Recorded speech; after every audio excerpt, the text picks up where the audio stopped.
या बातम्यांचे प्रायोजक आहेत मेसर्स पुरुषोत्तम नारायण गाडगीळ, सराफ आणि जवेरी यांच्या शाखा महाराष्ट्रापासून कर्नाटक पर्यंत वेगळ्या वेगळ्या डिझाईन्स आणि आकर्षक डिस्काउंटसह मेसर्स पुरुषोत्तम नारायण गाडगीळ। ताज्या बातम्यांसाठी पाहत रहा तिचा सागर न्यूज। निकालानंतर त्रिशा कृष्णनकडून खुल्लमखुल्ला प्रेम व्यक्त। तामिळनाडूच्या राजकारणात आज मोठा उलटफेर पाहायला मिळाला आहे, जे कोणाला वाटलं नव्हतं असं घडलं। अवघ्या 2 वर्षांपूर्वीच स्थापन झालेल्या थलपती विजयच्या पक्षाने बाजी मारली आहे। तामिळनाडूच्या राजकारणातील टीव्हीके मोठा पक्ष ठरला आहे।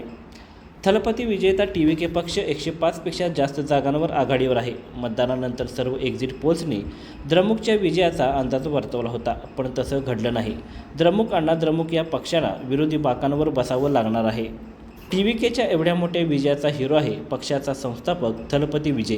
या थलपती विजयच्या राजकीय करिअरबरोबर त्याच्या व्यक्तिगत आयुष्याची सुद्धा बरीच चर्चा झाली। 27 वर्षाच्या विवाहानंतर त्याने पत्नीपासून काडीमोड घेण्याचा निर्णय घेतला। अभिनेत्री त्रिशा कृष्णनसोबत विवाहबाह्य प्रेम प्रकरण चर्चेचा विषय बनलं।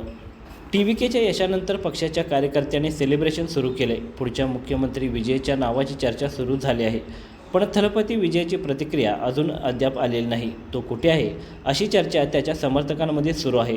कदाचित पूर्ण निकाल लागल्यानंतरच तो काही बोलू शकतो। आज विजय आणि त्रिशा कृष्णनच्या आयुष्यात एक अजब योगायोग जुळून आला। आज विजयने राजकारणात मोठं यश मिळवलं आहे, तेच आज त्रिशाचा वाढदिवस आहे, त्यामुळे दोघांसाठी हा दिवस खूप खास आहे। विजय अजून समर्थकांसमोर आलेला नाही, पण त्रिशा कृष्णनने विजयच्या निवासस्थानी पोहोचले आहे। तिरुमला येथे दर्शन घेऊन आल्यानंतर त्रिशा कृष्णनची कार विजयच्या घरात जाताना दिसली।